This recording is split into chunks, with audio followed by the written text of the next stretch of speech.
Fabian. Kabeklan. Virtuosity. Some children know the words, but with the pressure to spell it right, they spell it wrong. Paul, P-O-L-G-U-E.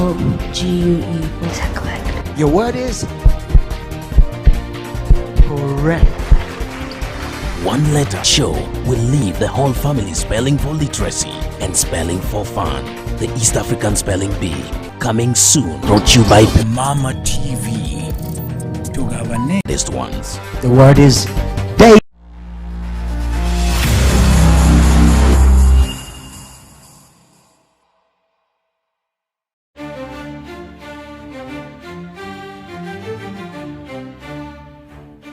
Kakati omulungi wange atulaba manya bumanya nti kati nze nga tuddemu amawulire Mama TV akawongezi. Kakati tugenda kubanga oba Mama TV kulikayo simanyani agenda okubanga atudde mu kifo kino. Kakati wano mu kifo kino we bagenda okubanga basomeranga amawulire aga byonna updates. Jukira tugenda mu kalulu kigenda kuba kikambwe. So ogenda kuba weekuumira wano ku Mama TV no banafa abamawulire we batuula ng'atandika. Good evening to you all. Nze Nanteza Restituta Nakapacho olunaku olwaleero ndi wano akawungezi kaleero okusomera amawulire ku Mama TV Uganda. Tukutuusaako akawungezi ak'olunaku olwaleero. Omuwala agenze ku program gye bayita Enseeno n'alyoka abuulira mukyala Nakapacho nti taata yankozesa mu kaseera kano omulungi atuuliriza n'alyoka avaayo. Omulungi wange webale kubanga ate okyatulaba ku Mama TV Uganda. Webale kwekumirako tewerabira ku subscribinga ate era ku likinga mu kaseera kano. Omwana ono yagambye mama we era namutegeeza nti taata yankozesa ebbanga lino lyonna. Kati mwababeera nga amawulire gawedde bagenda kubanga basoma comments zammwe. Era nze ntibanyinviriddewa omuliro gukotte ekibuga kyotera era nga mu kaseera kano twagala okuwuliza omusasi waffe ali ekyetera kikyenyinyini ekyatugamba ng'ate bakubuulira omusasi waffe ekyetera ng'obiraba bulungi. Halo ali ku line Mama Sula ebuyala Budondo ekiki ekiri ebudondo munnange omuliro gukotte awo nga tuvaawo tugenda kubanga omulungi wange atulaba webali kutulaba ku Mama TV kulikayo jo senzedde wena okutulaba. Omukyalo nakutudde kumpi bwati omumanyi namumananga taata ansa kyeyo ati namumananga ati mperano eriye tokyamujjukira oba masoga kibaawo mu kiseera ekyo wekiba kyabitwako ekintu ekiri mu past tense toyinza akiza mu present tense. Daba baali baagalana essaawa zino omuntu laga nti namumanyako nali mumanyi. Ono bw'aba yafuluma mu maka gange n'azimba amaka ge n'alonda buli keyamanya ati kake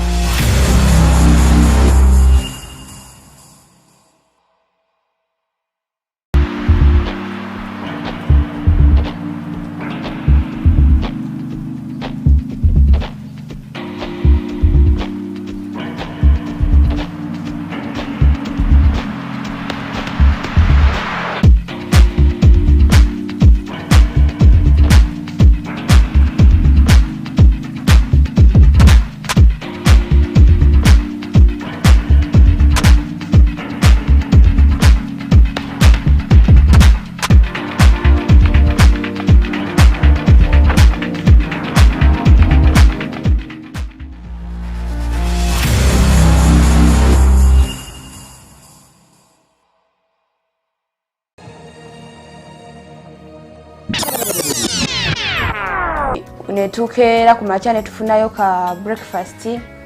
We twafunyeyo ka breakfast kale yabadde ewooma kozi kye yabadde mulungi.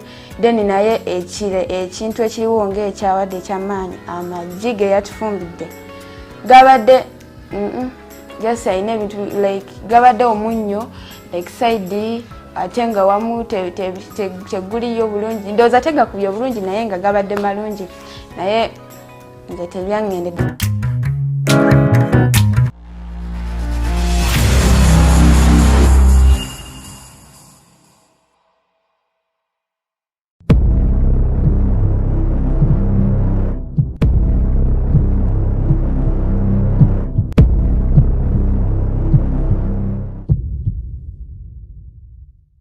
kiki ekibaawo singa mukwano gwo amenya ekisuubizo?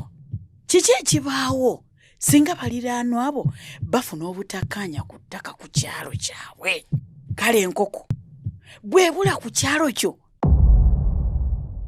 Mama nakapanda abasajja bayisa sikati omuntu abeera naye nabantu ye mwenyini yakikozesa n'aba ku kyalo ne bategeera nti mukanisa yegwaniza mama yesena tuli bakazi kansobeko muneko oyo omwami abadde akwana nnyira abasinga baana bali kyola akwana nnyo ate yatugala omuntu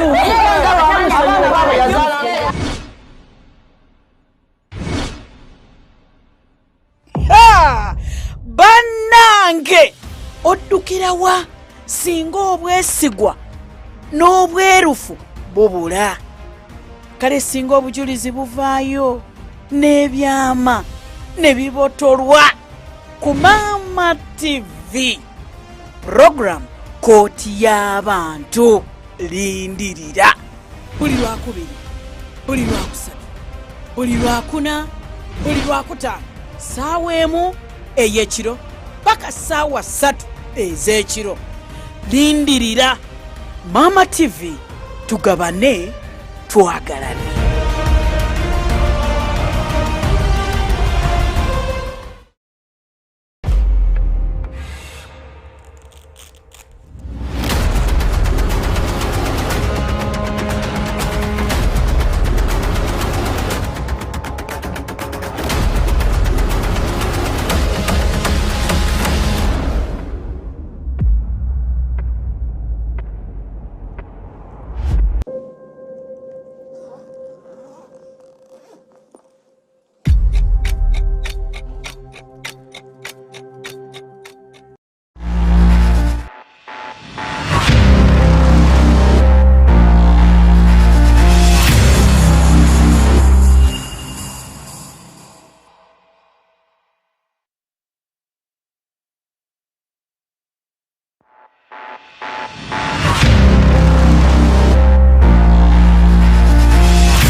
This Wednesday, only on Mama TV. yes abambi mukulikeyo nnyo mu bulango so mukasaka tugenda kuba andese owakabi wange era nga bamwita Abex oli otya mukwano twagala kumanya mukyala we yani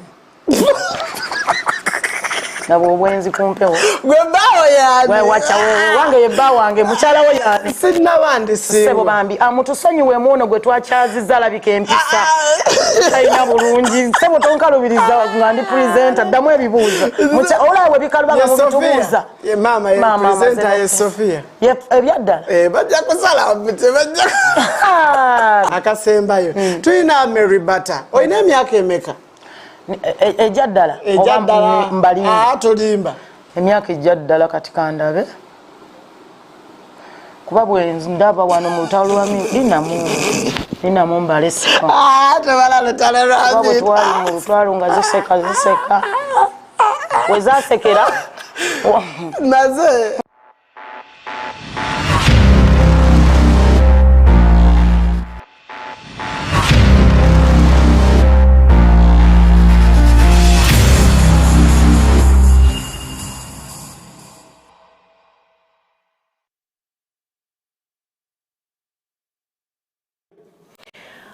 tubanyiriza nateera mu programu yaffe Nganzi nga bakulisayo nnyo mu programu eyakavako nga temanyiza mu programu eyakatandika right now gye bayita Bold and Beautiful. Tuba tuyingiddewo nateera tube nga tukusanyusa. Remember olunaku lwakuna ennaku z'omwezi 9 yo sikoze mistake leero okoze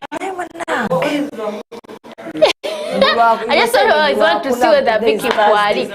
Today is Wednesday. Okay, now. Leero akumeka? Onaku lwakusatu ennaku z'omwezi 9 omwezi gwa 7 ate era tuli mu 2025 tuba tuyingiddewo natera kubanga ate tukusanyiza amanya zehega nanini tumbwengeera bulijjo ettala ly'ejjinja nga neseko n'abalungi Yes, and my name is Lisa Shalene, aka Salvis Lisa. Nange muwala wa mami DJ Vic omubwati. Twatwingiddewo natera okubanga tukusanyusa tukujukiza ti munange bikuzimba bitwale ate bitakuzimba obe ng'ate obireka. Naye era tekikugaana bitereka n'obijjukiranga mu mukono weetereza ensobi zo.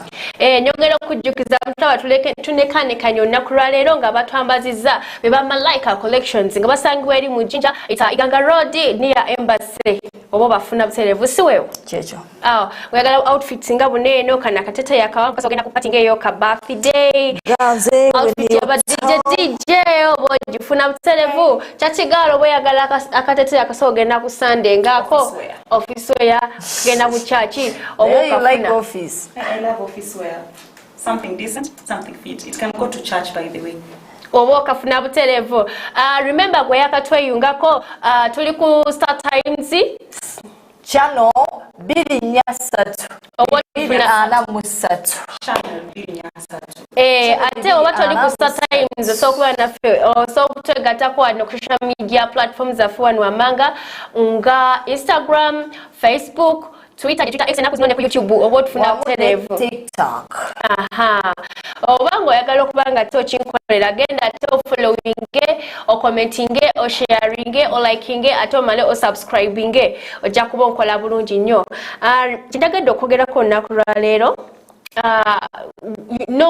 Identify when you want to let go and when you're still going. Identify when to keep going and when to let go. Identify when you want to keep going and when to let go. Kyetugezako ogamba manya lw'olina okwesonyiwa ekintu oba okweyongerayo n'ekintu oba n'otukekisera n'owanika n'omanya ate manya ate ddi lw'olina okola ki okuba ng'okireka naye bwe n'obeera ku kintu n'okyesibako ng'ate already olaba red flags naye n'osigala ng'okyesibako. That's like wasting time. Just like let us say it's you're just trying to fight cheating. For something that is not worth it. Chiringa wetunagamba nti mixing patience and wasting time. There is a difference. There is how to waliwo enjawulo okumala obudde okugumiikiriza n'okumala obudde. Waliwo enjawulo okugumiikiriza n'okumala obudde. So in English we're differentiating between wasting time and patience.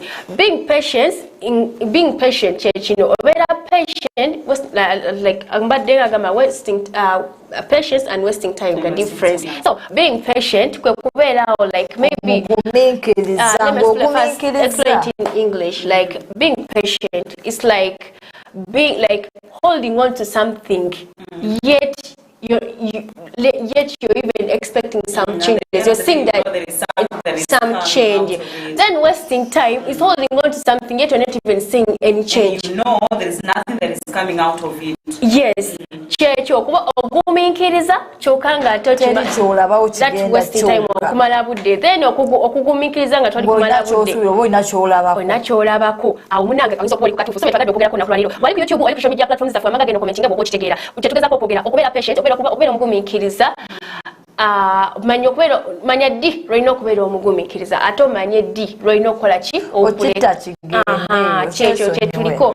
Bwakitegedde genda mu comment section yawo nga tube nga te tunyumyanyumyamuko naawe otegere kyetuliko awo tuyimiridde essaawa zino. What is about it? And again, you have not understood. You heard, but you have not understood. Okay, I'm repeating. I've not heard what she's saying. Okay, continue. I have my own points. For example, let me say, sometimes when we, for me, maybe when you have went somewhere else for a job, you're being employed, but they told you they may begin a sente, they are starting from 100,000. You understand that?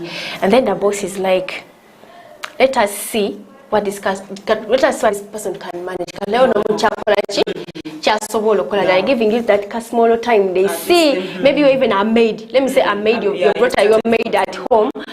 Now olimugeze solabe ayinza kubanga akola atya olimuwamu obudde, but this maid she's slow.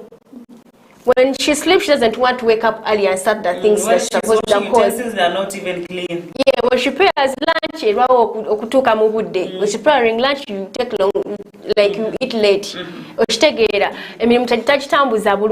So you still be patient with that person.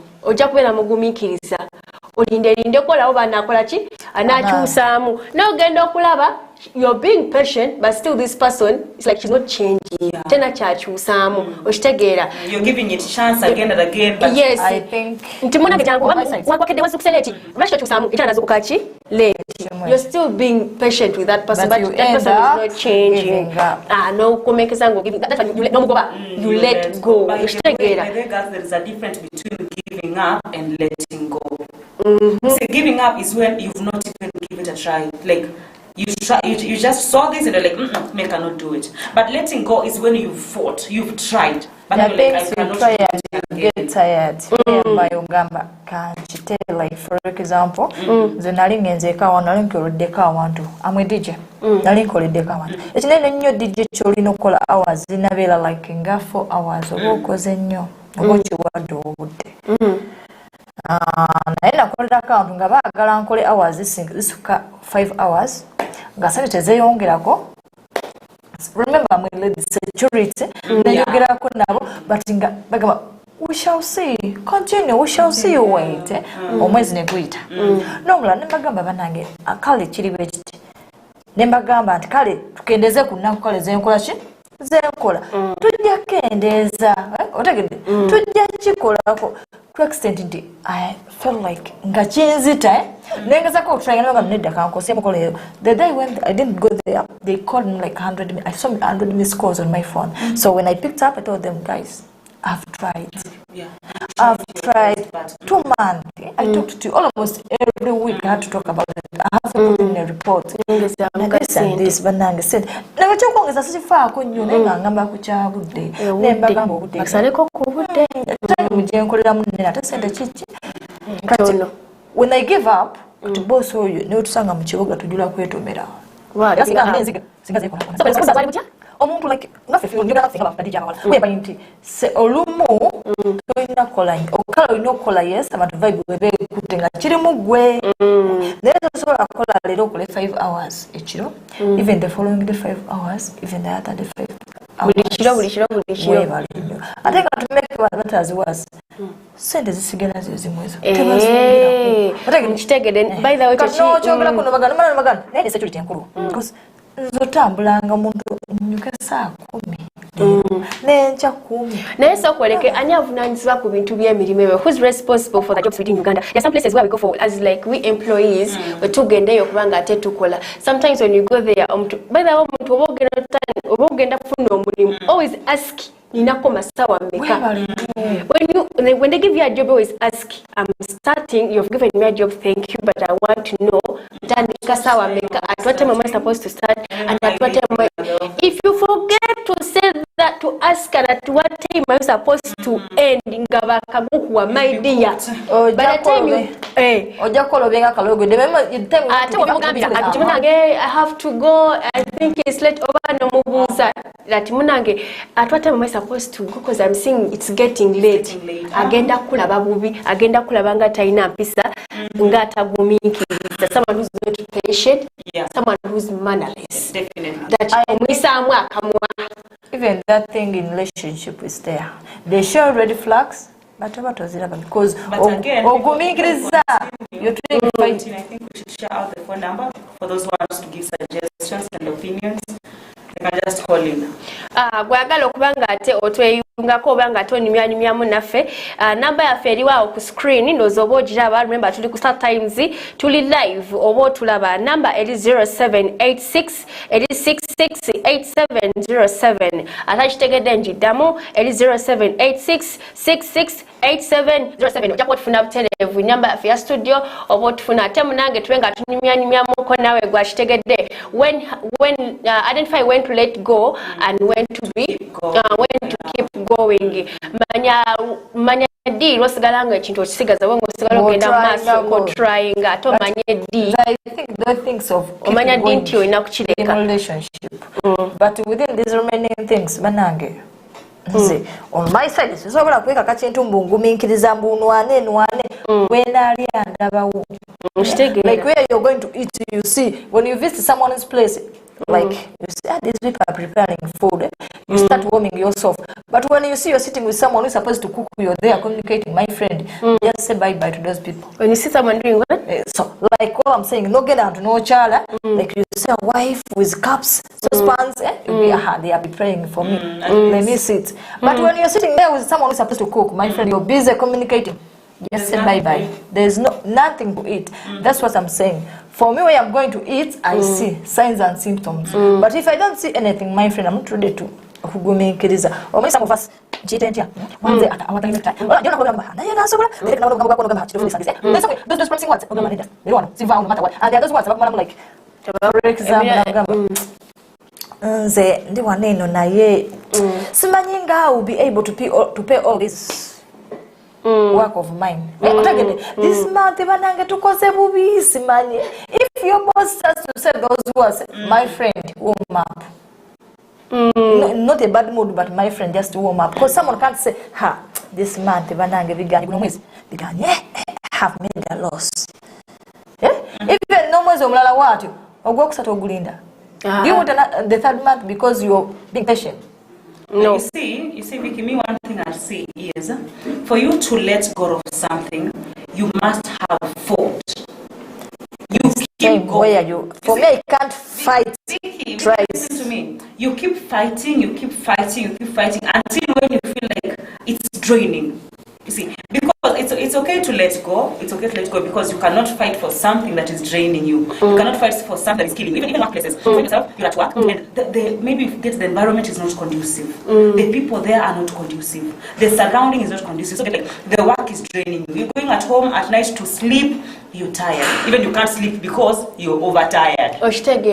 Yeah, something like that. So you're tired, you have to wake up in the morning, come back, the environment is not welcoming you, you get your draining. At the same point, you get yourself, you're driving into depression. Because you have to multitask, you have to overwork to make things go right. So when you reach at the point you feel like you're losing yourself, it's okay for you to. But for us, we black and people, Abana Africa, Chetumanyo, Chetulina, Ebintu byokwekaka ennyo byokulowooza ennyo, we are not in that category. For us, we Africans, like banange, I want to do this, bosi wange takola bwati. We just think it once. The second thought that comes in our minds, like, let me live. But personally for me, I think I'm that type of a person who can fight to the end. Like until when I feel like it's draining, that's when I can let go. When I want it, and when there is someone who is supporting you. But again, I fight when you're fighting. I fight when I see there is a light, there is a hope.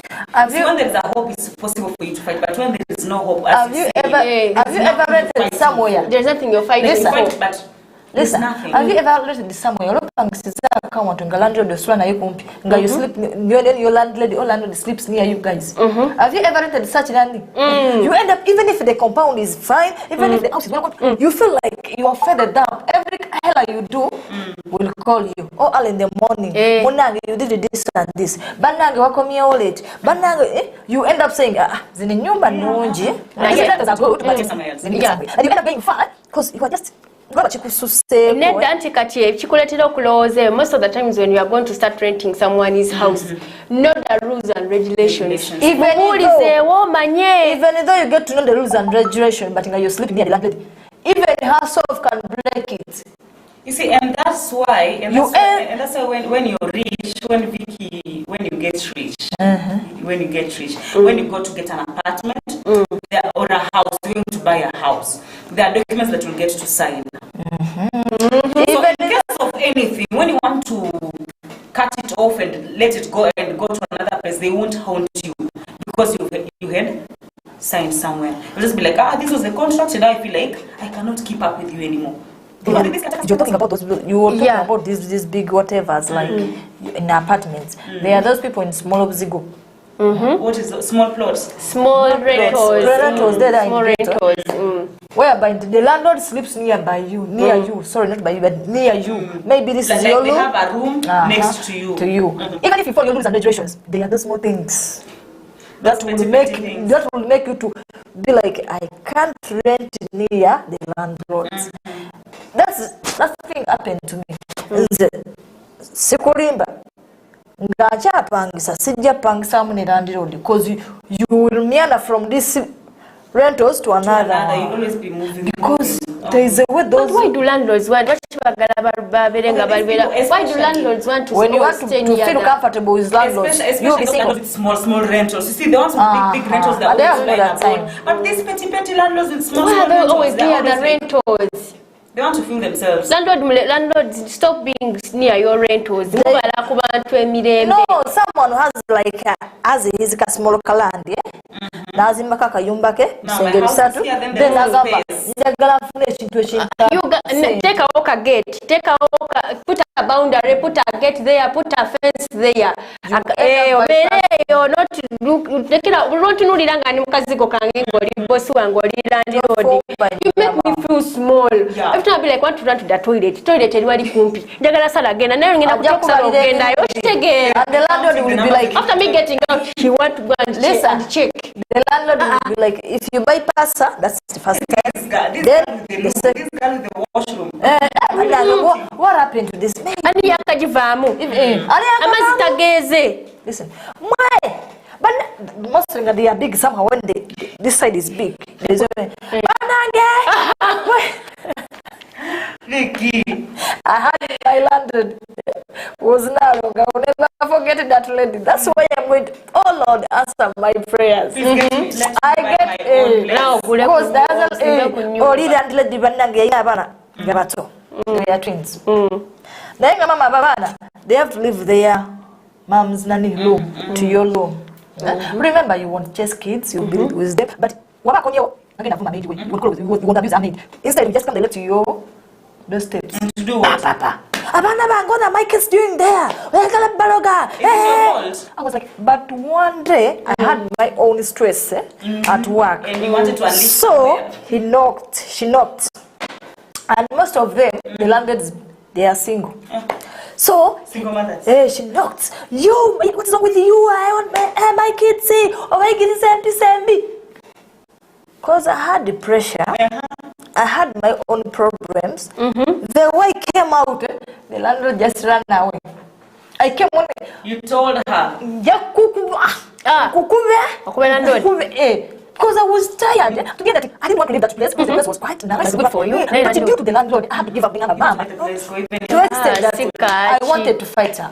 There's the other landlord who always comes very early in the morning every day. Every day. I know item asking for rent. That's too much. Even if when you sleep near your landlord, even if someone just bypass you feel like he's the one, she's the one, send someone. Lord, hear my prayers. Like this, Is the one? Because those people by the and they are these landlords when they know that you're single. There is a way they give you romantic words.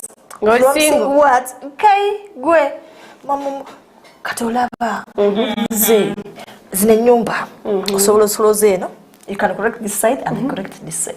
Just say yes. And you say no.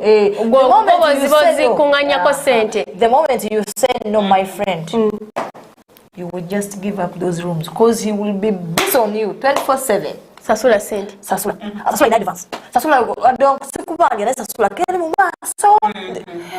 Baloza sente ziba ziri awo buli kaseera nga bwe zikubula n'abaala bwe zibabula. Naye tumanyi bantu abo those people. Not only landlords since we batali baguminkiriza. Siba landlord boka. If for today to specifically to any side. Tugende mu busaba landlord wange tongoba bandi manyu manja. Siogedde ko ngambe goli mulungi if you don't know. Yes, tuguddewo bugwi. Let us go a small bit of a relationship. Even some ladies they are mufumbo. By the sibakyala boka abatulugunyiza you guys want to get this one correctly. Do you know that for abakazi for chances etulugunya abasajja we torture men psychologically, mentally, but for them they touch us physically, whereby you can see the messages, but for us, we just when he, like he comes back, he's from Tomanya, the moment he knocks, you open and you sit beside, or you stand. No, you stand. Sometimes you don't even open. You leave him outside there and just go back where you're from. Genda. When he gets you tomorrow morning after opening the physically. They are men. Omusajja alina kadiri like omulimu gwa ssaawa nga 3 gwakiro naye ng'agala akoleki naye lwokuba nti is going to go back home omukazi face gy'asiibye. Do you know what they call women face? Have you ever seen that face? When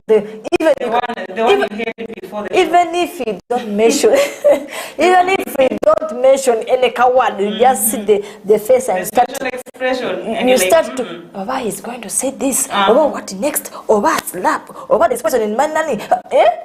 So that man ends up. That's why you see most of men they leave us because just moved, and due to that so he end up just can't you take she's beautiful, she's hardworking lady, but due to this let me just giving up, and that brings us to our topic. We learn identify when to let go, and even ladies, you have to keep going and you have to. For us ladies, we are like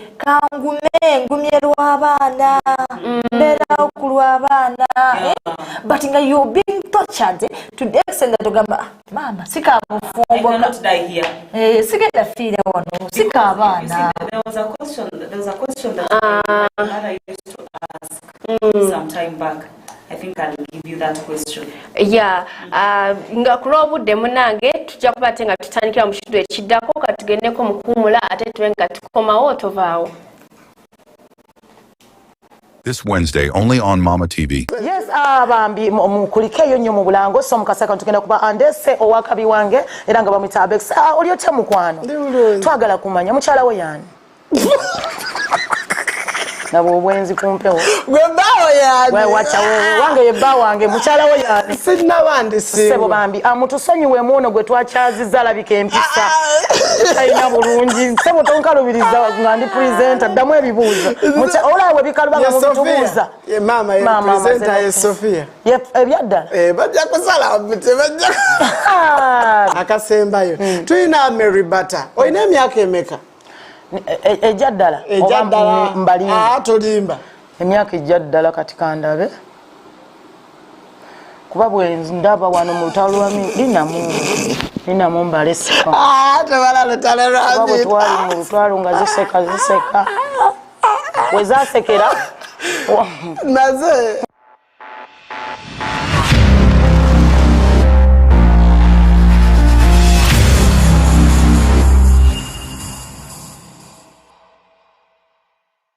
by any one act.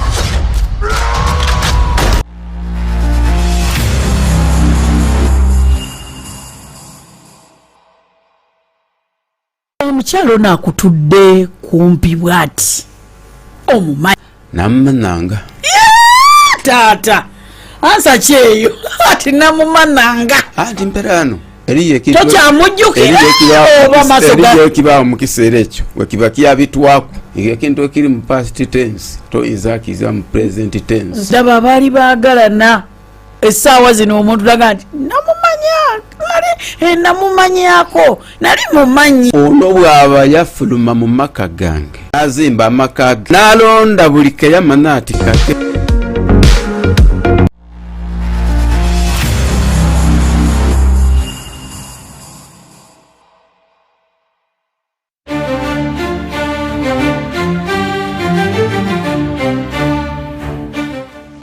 omulungi wange atulaba manya bumanya nti kati nze nga tuddemu amawulire Mama TV akawongezi kakati tugenda kubanga oba Mama TV kulikayo simanyani agenda okubanga atudde mu kifo kino kakati wano mu kifo kino we bagenda okubanga basomeranga amawulire aga byonna updates jukira tugenda mu kalulu kigenda kuba kikambwe so ogenda kuba weekuumira wano ku Mama TV eno banafa abamawulire we batuula ng'atandika.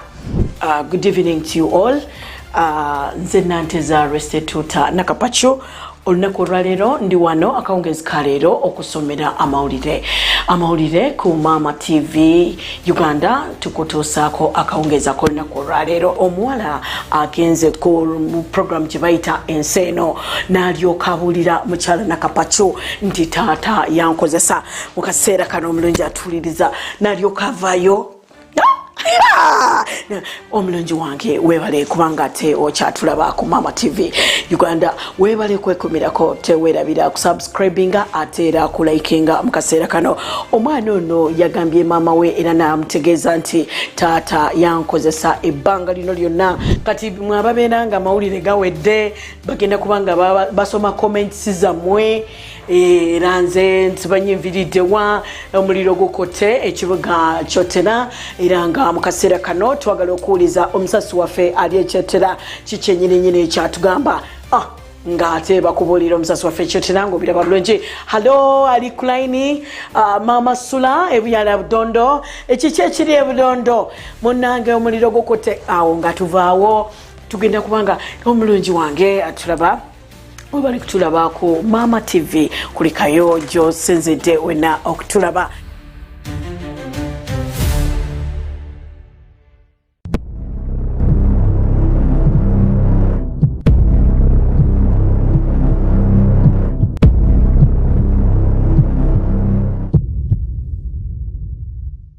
Kiki ekibaawo singa mukwano gwo amenya ekisuubizo?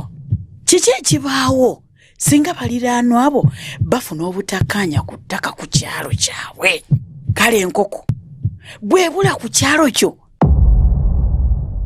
Mama Nakapanja abasajja bayisa sikati omuntu abeera naye nagamba ye mwennyini yakikozesa nyaba ku kyalo ne bategeera nti mukaanisa emyaka omunana tuli bakazi emyaka omunana oyo omwami abadde akwana nnyira abasinga baana kyola akwana nnyo ate yatugala omuntu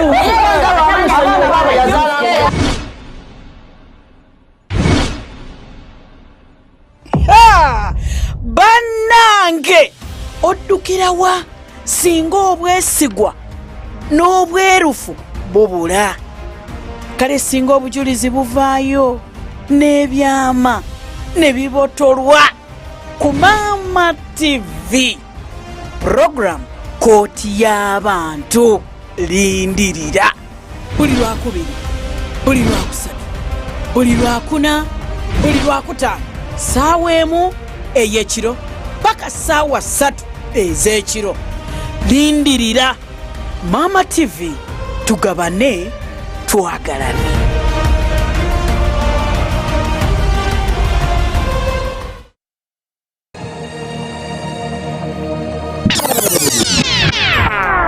Netukeera ku makya ne tufunayo ka breakfast wetwafunyeyo ka breakfast kale yabadde ewooma kozi kye yabadde mulungi deni naye ekintu ekiriwo ng'ekyabadde ekyamaanyi amagi ge yatufumbidde gabadde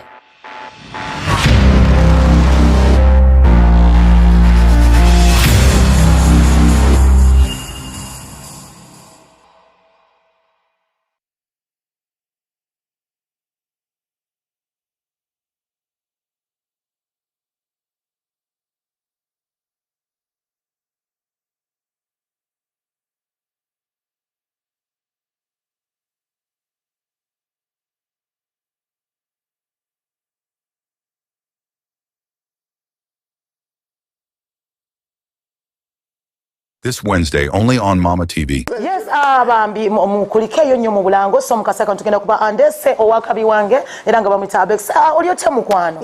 Twagala kumanya mukyala we yani. Nabo obwenzi kumpewo. Gwe bawo yani. Wewe wacha wewe wange ye bawo wange mukyala we yani. Sinna bandi si. Sebo bambi mutusonyiwe muno gwe twakyaziza labika empisa. Taina bulungi. Sebo tonkalubiriza nga ndi presenter ddamu ebibuuzo. Olaawe bikalubanga mu bitubuuza. Ye mama ye presenter ye Sophia. Ye ebyadda. Bajja kusala obute bajja. Akasembayo. Tuyina Mary Butter. Oyina emyaka emeka? Ejaddala. Ejaddala. Mbali. Tolimba. Emyaka ejaddala kati kandabe. Kuba bwe ndaba wano mu lutalo lwami ninamu mbalesika. Tebala lutalo lwami. Twali mu lutalo nga ziseka. Wezasekera. Naze.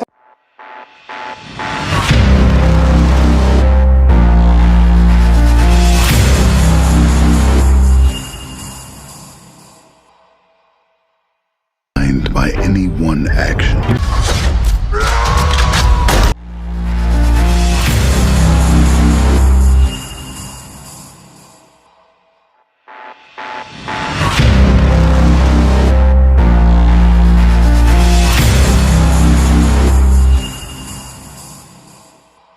Sembayo gomulama gwe tubaddeko identify when to keep going and when to let go. Manya D lweweyongera mu maaso n'ekintu ate n'okukireka kye tubadde twogerako mu kitundu kyaffe ate ekyasose.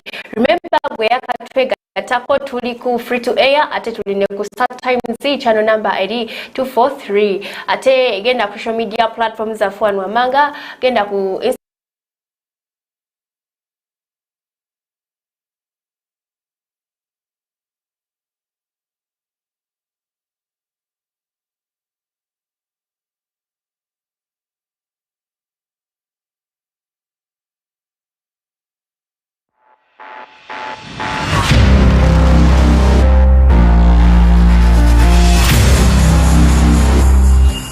This week on Tugabane Army, we met Jaja Hadija.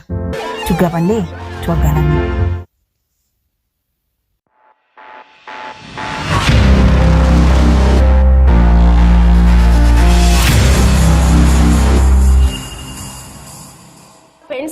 Also in relationships, mostly when you are heartbroken by your partner.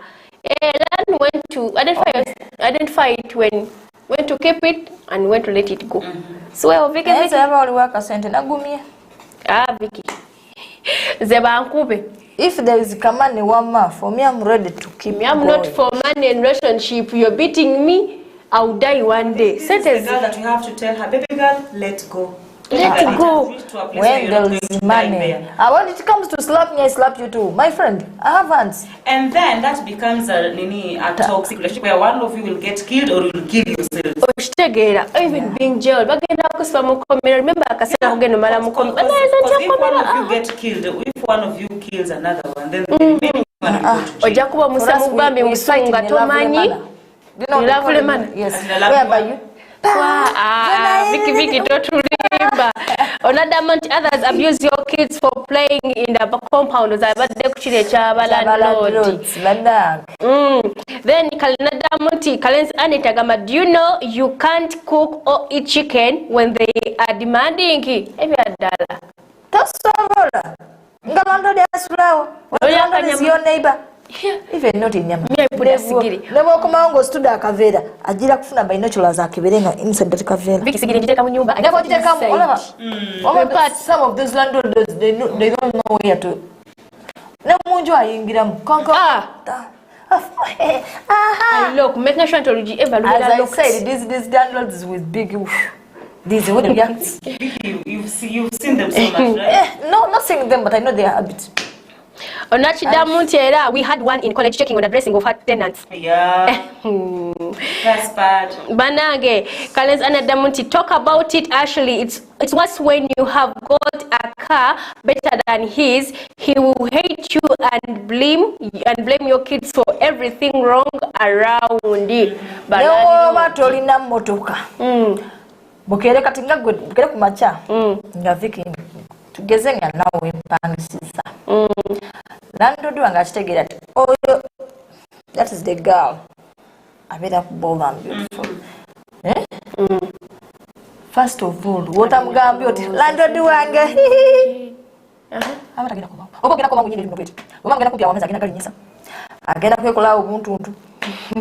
ate Viki akola ku TV oba osasulanga 10 ziyiteko ziwere kale nga 10 naku z'omwezi nga 10 zisuka saa mpaka nga basasula even ajula kwata simu kubira mukamaawo hello mramnak munange omukozi wotanasasula mu banja banange those landlords obanga gwe kasera ziba ziri mu nsawo weziri awo omaba landlord mu nsonyi wenza olumu njogerako nkuba nnyo ku ono yabiŋŋambye Viki Viki, she's betraying me. What make for him? Lisa and Egga be baŋŋambye mbyogereko landlord waabwe shilingi mwa tena yaya shilingi maua tena yaua. These are song. That's a really song that means money is like a flower, but again it kills. It's like a beautiful my friend Ashley, let me tell you this, me with the money. It will kill you. Even money will be my next of kin. Viki never. Yes. Viki, just not just because of money. You have to let it go. Viki, some things. I think I told you that story. The moment I check my pocket and there is money. Viki, I told you that story with my former boss some time back. I worked in a certain place. I worked for someone, and this lady was giving me a very good amount of money, like very good amount of money. But the work was so draining. Like I got thin, we call them slender. I got tiny because of stress, because I have to wake up at 4, sleeping at midnight. You see, you have to take care of everything. Look off our friends, sisters. You listen to me. You listen to me. The money is good because per month she's giving me 20k of Kenyan shillings. You can imagine how much is that in your a lot of money because 1k is 35 here. 1k? Yeah, 1k is 35. So you can imagine 20k. 1k is 35. 30 to 35. Wait. Because 1,000 1k in Uganda here is 30 or 35. It's 35. 35. So you know what? I'll go to 35. You can get money from there, then you come back here, you be rich. You're getting 700. So when I have my 1,000, I want to exchange it as I'm going to Kenya. They'll give me like when you have your 1,000 here is 30 shillings in Kenya. My 1,000 here. If this exchange when I'm going to Kenya, they'll give me 30 shillings to 35. I want to soko lekatugambe ngenda Kenya, njagala genda Kenya nino olukumi lwange. Ng'olina olukumi lwo. Ntuse wali bati ninge sente zange. They're going to give me how much? 1,000 of in Kenya, they're going to give me 30 shillings. A coin. Like 20 and 10. If I come back with that, I'm confused. You shall not finish that story. Vicky. I was getting 20k per month. When you see this, there's yali afuna emitwalo 7 buli mwezi. So Kenya shilling is 20 here is 700k. The money was so good for a start because I was just 19. And you see, at 19 years getting 20k, man, that's a lot of money. You are the landlord in your family. Yes. So. And you see, I had to choose. Is it money or my health? Because I ended up being depressed of the work. Because you know these jobs where you have to take care of someone's kid and blah, blah, blah, blah. Those jobs you start take her to school. And when the lady is coming from work, when she's having frustrations from work, she's coming and pouring them on you. Like you see, she comes back from work, maybe she had a bad day at work. When she comes, the pressure. On you. On me. And I was thinking, I'm just like a simple guy. I'm 19 years old. I've just entered campus, I've learned fees, and I'm like, I want to support myself to go to campus. I had to resign. And for me, I had to live there. My man was like, I don't only resign. Me, mommy's daughter. I don't only resign. What do you do? I first demand my money. Me, I left the money there. You see, I left the money there because at that point I was caring about my health because I was going crazy. The problem with me with money, my friend. Now I had to send my daddy there. I was like, Daddy, me, I'm not going there, but please help me. No, my dad was the one who went there and talked to the lady. The lady became harsh, like your daughter ran away. And you see, these people, they have to pin mistakes on you so that they can be cutting on your salary. Oh, your girl took my comb, like just a comb, hair. Your girl took my t-shirt. As you say, like, our friends there in Saudi, what they complain about, when you're about to leave the place, when your contract is about to get over, there's a way those mamas, how they call them, the shots. abali Saudi abali ngeje baita amabosi baabwe abo basos kinyo banakinyo bakaba ngeje baita waliwo engeri gye batuuka ekiseera ne babogera ebitafaanagana ne babogera ebintu ebiri complicated whereby nti mbumbu amani I'm a coffee. I've never gone there to beat a chair. To beat a broom. I've never gone there. What have I in English? Beat a broom. What is that? Hustle. Wait. Hustle. I want to change it in English. They say, hustling is English. That's to beat a broom in English. Hustling is English. So, what is to beat a broom? That's a saying in Luganda. That's in English. You can you transfer? Vicky, we shall not leave that one now. Yeah, they overcomplain when their contract is about to get finished. There is a way those searching and nudging you put their things. They whatever stuff in their bags, their passports and everything. Yeah, they give up money. They give up their passports, but by name na kwekanga nekelesi. Yeah, so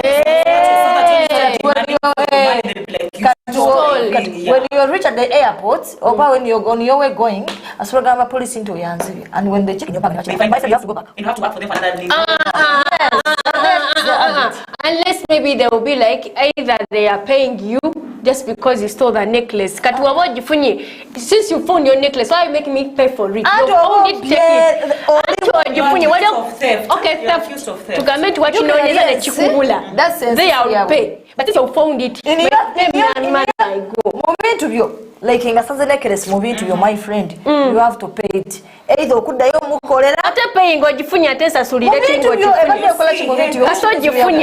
a necklace, why should I pay for it? They'll put it in your stuff. Then they'll take the necklace. See, they are found it to you. They'll take the necklace, they'll charge you of theft. You tried stealing. And she options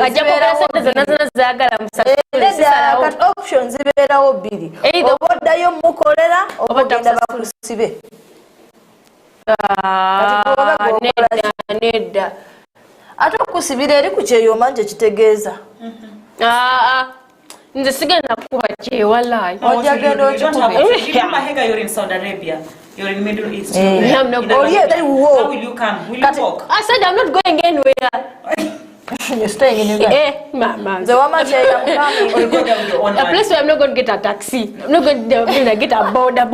You're going to use not boards. When you are knowing me here, border is just there. From here to Mbiko. Very near. When you decide you can just walk. My mama's place there. But when there is money, my friend, I can. No, Vicky, don't. I can't just get. Vicky, don't know me. I'm talking with money. You don't talk even about money. There are these family members who are so toxic. You do everything to connect family. Don't talk about that. I feel like even my head is something about the family. Vicky, Lisa. You see, we are talking about knowing when to keep going and when to let go. See, there are these cousin, sister, even if you find your biological brother, like you have a sibling who is always toxic, like you're always fighting. You're trying to show them love, but they're not giving it back. You're always like, let me take you for out, or they're not giving and it back. And that happens mostly in extended families. Yeah. So you find yourself even having heartaches. So instead of killing yourself, let them live their lives and you live your life. Let it go. Because fighting for this, that's why even some of them live there is a relationship with family members. You go and start renting for yourself. And again, I have this thing in Kenya called, I don't know, it's everywhere, siblings, rivalry. Where you get the elder sister is fighting the younger sister. I don't know that's common here. Who is over the bad of that money. This is in Uganda. Osanga like nga gwe oyina sister wo nenga mwewalana sister mama tata no gambo nenga radio no tabato chusa mudoli where you can beat even the mom ga supporting another one no gamba when only mama wange kweli so instead of killing yourself and finding getting let them be but when it comes to that, because you know this family in in African setup we have and that one will bring us to this one. I said something I think brings us to another topic tomorrow. They say that parents momza data sobia that a parent does not make mistakes. Do you believe in it? We will start with that tomorrow. I can attest to that parents, they're always right. I don't believe in it. It depends. Please, that one for tomorrow. Let us continue. I think you can talk and talk. And this issue of relatives. There's somewhere you reach extent that you can, when you have a young sister, you can do everything. Or your younger bro, you can do everything to her or to him. Not to an extent even you can't eat a good thing because you're paying or you're doing to your sister. But when that's someone when you took it said and I married one like.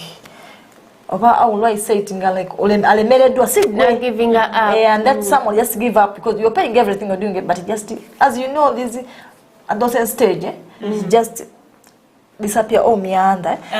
When the family will change that statement to you that you are the cause of that one to yet you were there for her and babi ogera banga mulingo omuntu gukoze eche ndagukususu nogamba naye lwaki seso nywa family kama kantwaka ogamba alinda bisanga nzizeyo situla wadde 10 wadde 2 to give to any relatives of mine alibera katonda and you do it. They start to say, yeah, Matida. That girl doesn't know her family. The thing here, if you have it, do it. And do it not expecting something. But let me be open and tell you just because of time, let us give some compliments and we wind up to where like a compliment as we wind up. Yeah, raw would they. Munange, to the Kumamo Gugama, identify when keep going and when to let go. What is about it, Lisa, as a compliment? Please, my darlings. Know when to keep going and when to give up, when to let go. We said it's not giving up, it's letting go. And letting go is when you fought, you've tried, and you find yourself, you're getting messed up in the process of fighting. Let it go. Don't kill yourself, don't frustrate yourself, don't get yourself all worked out because of something. You see, just align yourself together, and even in letting go, let it be positive. Don't let go with regrets. Talk to yourself, bring yourself. My father used to tell me, call yourself in a meeting. Now, Lisa, what do we do? We've decided to let go, not in a bad faith, but in a good way, because when we continue, we lose ourselves, and there's no need to lose yourself. So if you fought, and you're like, no, I cannot do it again, and you have valid reasons, you have valid excuses, please let it go and God will open another way. Thank you for that remarks. Vicky for me to let it go, it depends. When there is money, what was saying I was there. You know, with me with money I'm like this. Where to Vicky bajja kutala sente tewali buzibu kasita mba nfudde sente when ali eyo munaga kugamba uli omu wulidde obugambo ze kyembadde ngamba nti ze tewali yakingamba si mami si daddy neze ebisere ebisinga mbeera neebulirira sigenda mixing up being patient and wasting time. I'll only be patient when I know there are some results I'm seeing something coming. I'm seeing some changes. I think ngenda kuba when I'll know that maybe mixing patience and what? Sorry. Like identifying when to be patient and when to you're wasting time. And wasting time. I'm wasting time. Nga ndikufuba nnyo okulaba nti nkikola naye nga siraba changes. That's wasting time. Byawula ebintu. Olina omulimu gw'oliko olyawo you're being patient. Mubaire courtship for 6 years. For 6 years. When they're dating the hell out of you. Mubaire courtship for 6 years. Oli kubona they are dating someone else. Boyfriend w'omusanga n'omuntu omulala. Olyawo you're patient. Which patience is that it are showing you red flags? You're wasting time. Yes, if that person is thinking about taking the parents' side, maybe an introduction, making your business, there you're not wasting time, you're being patient. Because you're seeing some changes. But you're all about Oshtegera, the Chechang, and Nesha, Chankulekera, go and again, would Sagala, we pass the boss into what you're working on. Make sure when you're asking for these jobs, know that time you're supposed to leave and the time you're supposed to start. Know the rules and regulations. And again, know your strength. Know where you can reach, so that they will not take advantage of that. Oshtegera, that is it. Munanga yakatwega tako. Remember tuliku free to air, tuliku start times channel number 243 ojakuwa tufuna buterevu. Natural agenda ku social media platforms za fuanu amanga agenda ku Instagram, ogende ku YouTube, ogende ku TikTok, ogende ku Facebook, ogende ku Twitter, X enaku zineno o following o liking o commenting o sharing atelo subscribing ojakuwa nkola bulungi nnyo. Program ya febade bold and beautiful ngebera okuva ku Monday paka ku Thursday ate okuva ku saa 8 paka ku saa 9 twatuyingidde okuba nti ng'ate tukusanyisa amanya asigadde nze heganani ntumbwe etala lya Jinja. Yes, and my name is Lisa Shaline aka Service Lisa. Nange mwala mami DJ Viko Muwezi. Yeah, tovaawo atelindira program eddako. Remember, yatwambaza, by the way, yatwambaza ye Malaika collections nga sang Kwiganga Road. Kwiganga Road. Ngwagala okulabika obulungi nga Vicky ng'oli oli DJ akambalo kako ka outfit ng'oli mwana wa buwala. Naye ng'oli DJ. Noza kanamba Vicky ajja kuba kabawa. Namba ya Malaika Corrections 0754 54 16 in Ingrid. Not Ingrid, is English. If you want to dress up like Lisa, Chachigalo, office wear, obtata ingo wa bulina. Just call on 0754 54 16 73. Tulabagano na kurecha India program edako. Bye bye. This Wednesday, only on Mama TV. Yes, bambi mukulikeyo nnyo mu bulango so mukasaka tugenda kuba andese owakabi wange era nga bamwita Abex. Oli otya mukwano? Twagala kumanya mukyala we yani. Nabo obwenzi kumpewo. Gwe bawo yani. Wewe wacha wewe wange ye bawo wange mukyala we yani. Sinna bandi sebo bambi amutusonyiwe muno gwe twakyaziza labika empisa. Ayina bulungi sebo tonkalubiriza ngandi presenter damu ebibuuza. Olawe bikalubanga mu bitubuuza. Ye mama ye presenter ye Sofia. Ye ebyaddala. Bajja kusala bajja. Akasembayo. Tuyina Mary Butter. Oyina emyaka emeka?